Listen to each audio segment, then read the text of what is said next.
দেখো বন্ধুরা, আমি বানাবো আজকে।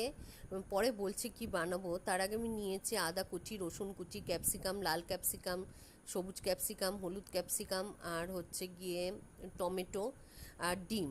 তো আমি ডিমটা ভেজে নিলাম, নিয়ে তার মধ্যে আদা রসুন দিয়ে দিলাম, দিয়ে গাছে দুটো কাঁচা লঙ্কা চিড়ে দিলাম, পেঁয়াজ দিলাম, ক্যাপসিকাম দিয়ে দিলাম, হলুদ লাল সবুজ দিয়ে ভালো করে নেড়ে নিলাম। নিয়ে এবার আমি এর মধ্যে টমেটোটাও দিয়ে দিলাম, দিয়ে ভালো করে নেড়ে নিলাম। নিয়ে দিয়ে দিলাম নুন।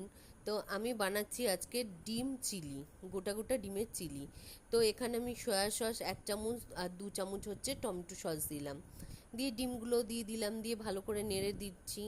একটুখানি ভালো করে ভেজে নেব যাতে ওর ভেতর মশলাটা ঢুকে যায়। এবার জল দিয়ে দিলাম আন্দাজ মতন।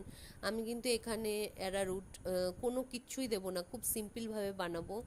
দেখো হয়ে গেছে, লুকটা কি বিউটিফুল লাগছে।